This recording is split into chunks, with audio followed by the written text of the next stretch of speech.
सोमवार व्रत कथा प्रारंभ। एक नगर में एक बहुत धनवान साहूकार रहता था। उसके घर में धन की कमी नहीं थी, परंतु वह बहुत दुखी था क्योंकि उसके कोई पुत्र नहीं था। वह इसी चिंता में दिन रात दुखी रहता था। पुत्र की कामना के लिए वह प्रत्येक सोमवार शिव जी का व्रत और पूजन किया करता था तथा सायंकाल मंदिर जाकर शिव जी के सामने दीपक जलाया करता था।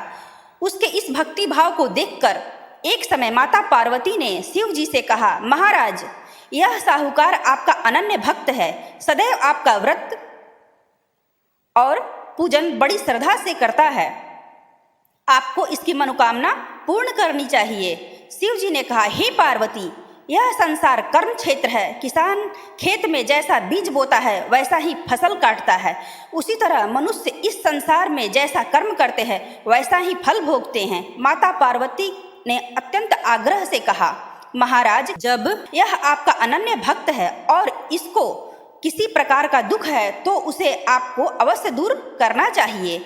आप तो सदैव अपने भक्तों पर दयालु होते हैं और उनके दुखों को दूर करते हैं। यदि आप ऐसा नहीं करेंगे तो मनुष्य आपका पूजन तथा व्रत क्यों करेंगे? माता पार्वती का ऐसा आग्रह देख शिव जी कहने लगे, हे पार्वती, इसके कोई पुत्र नहीं है, इसी चिंता में अति दुखी रहता है। इसके भाग्य में पुत्र न होने पर भी मैं इसको पुत्र प्राप्ति का वर देता हूँ, परंतु वह पुत्र केवल 12 वर्ष तक जीवित रहेगा। इसके पश्चात वह मृत्यु को प्राप्त हो जाएगा। इससे अधिक मैं इसके लिए कुछ नहीं कर सकता। माता पार्वती और भगवान शिव जी का यह वार्तालाप साहूकार सुन रहा था। इससे उसको न तो प्रसन्नता हुई और न ही कोई दुख हुआ। वह पूर्व की तरह शिव जी का व्रत और पूजन करता रहा। कुछ समय बाद साहूकार की स्त्री गर्भवती हुई और 10वें महीने उसके गर्भ से अति सुंदर पुत्र उत्पन्न हुआ। साहूकार के घर में बहुत खुशियां मनाई गई, परंतु साहूकार तो यह जानता था कि उसकी केवल 12 वर्ष की ही आयु है, इसलिए उसने अधिक प्रसन्नता प्रकट नहीं की और न ही किसी को यह भेद ही बताया। जब वह बालक 11 वर्ष का हो गया तो बालक की माता ने उसके पिता से उसका विवाह करने के लिए कहा। साहूकार ने कहा, अभी मैं इसका विवाह नहीं करूंगा, मैं अपने पुत्र को काशी पढ़ने के लिए भेजूंगा। साहूकार ने बालक के मामा को बुलाकर उसको बहुत सा धन देकर कहा, तुम इस बालक को काशी पढ़ने के लिए ले जाओ और रास्ते में जिस स्थान पर भी जाओ वहाँ यज्ञ करते ब्राह्मणों को भोजन कराते तथा दक्षिणा देते हुए जाना। दोनों मामा भांजे यज्ञ करते ब्राह्मणों को भोजन कराते तथा दक्षिणा देते हुए काशी जी की ओर चल पड़े। रास्ते में एक नगर पड़ा। उस नगर के राजा की कन्या का विवाह था, परंतु जो राजकुमार विवाह करने के लिए आया था वह एक आंख से काना था। उसके पिता राजा को इस बात की बड़ी चिंता थी कि कहीं राजकुमार को देख राजकुमारी तथा उसके माता पिता विवाह में किसी प्रकार का अड़चन पैदा न करे। जब उसने सेठ के अति सुंदर इस लड़के को देखा तो मन में विचार किया कि क्यों न द्वाराचार के समय इस लड़के से वर की सारी रस्में पूरी की जाएं। ऐसा मन में विचार कर राजकुमार के पिता ने उस साहूकार के लड़के और उसके मामा से बात की। वे राजी हो गए। फिर उस साहूकार के लड़के को वर के कपड़े पहनाकर तथा घोड़ी पर बैठाकर कन्या के द्वार पर ले गए। कार्य प्रसन्नता पूर्ण हो गया। राजकुमार के पिता ने सोचा कि यदि यह विवाह भी कार्य भी इसी लड़के से करा ली जाए तो क्या बुराई है। ऐसा विचार कर लड़के और उसके मामा से कहा, यदि आप फेरों और कन्यादान के काम को भी करा दे तो आपकी बड़ी कृपा होगी, मैं इसके बदले आपको बहुत धन दूंगा। दोनों ने इसे सहर्ष स्वीकार कर लिया। विवाह कार्य बहुत अच्छी तरह संपन्न हो गया। सेठ का पुत्र जिस समय जाने लगा तो उसने राजकुमारी की चुनरी के पल्ले पर लिख दिया, तेरा विवाह मेरे साथ हुआ, परंतु जिस राजकुमार के साथ तुमको भेजेंगे वह एक आंख से काना है। मैं काशी जी पढ़ने जा रहा हूँ। सेठ के लड़के के जाने के पश्चात राजकुमारी ने जब अपनी चुनरी पर ऐसा लिखा हुआ पाया तो उसने काने राजकुमार के साथ जाने से इनकार कर दिया। उसने अपने माता पिता को सारी बात बता दी और कहा कि यह मेरा पति नहीं है, मेरा विवाह इसके साथ नहीं हुआ। जिस वर के साथ मेरा विवाह हुआ है वह तो काशी पढ़ने गया है। राजकुमारी के माता पिता ने अपनी कन्या को विदा नहीं किया और बारात वापस चली गई।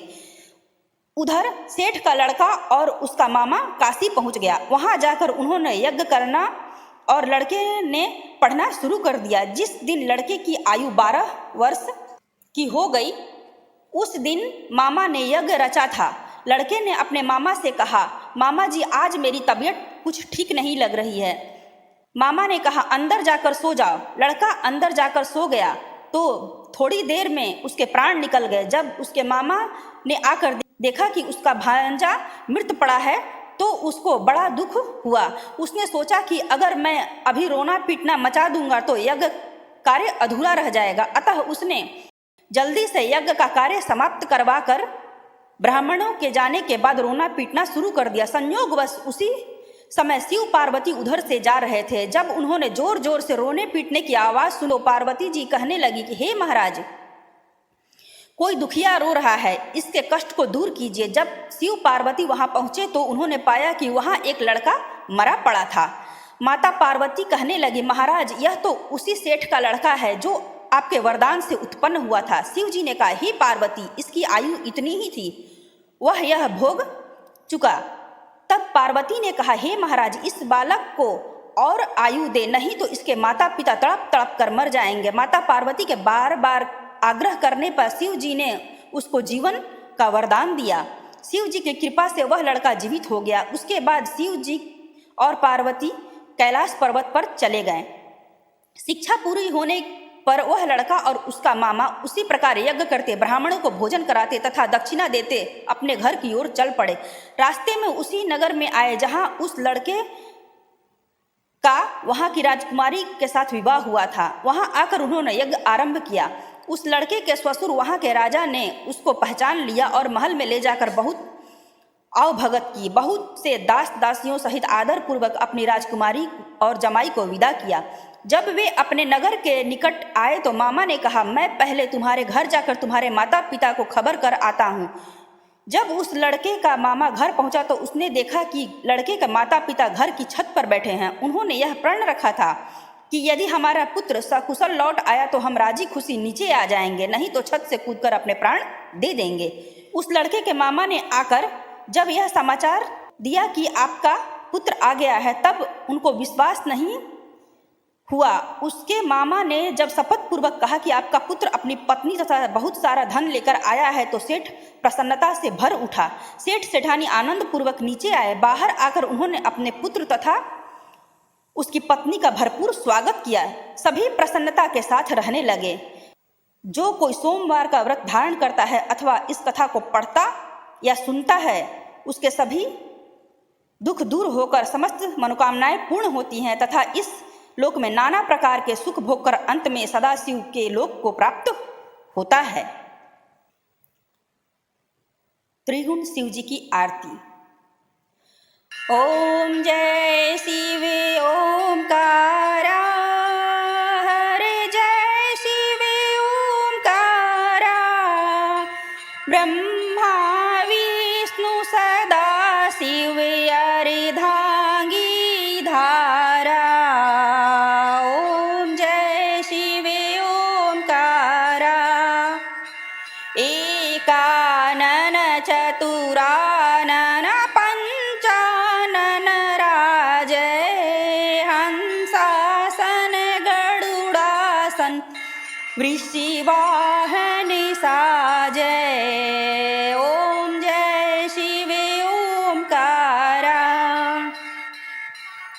दो भुज चार चतुर्भुज दस भुज अति सोहे, तीनों रूप निरखता त्रिभुवन जन मोहे।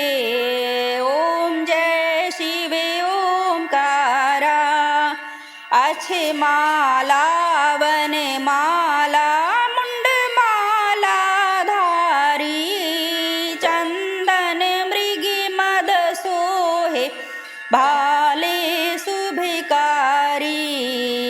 ओम जय शिव ओमकारा, श्वेतांबर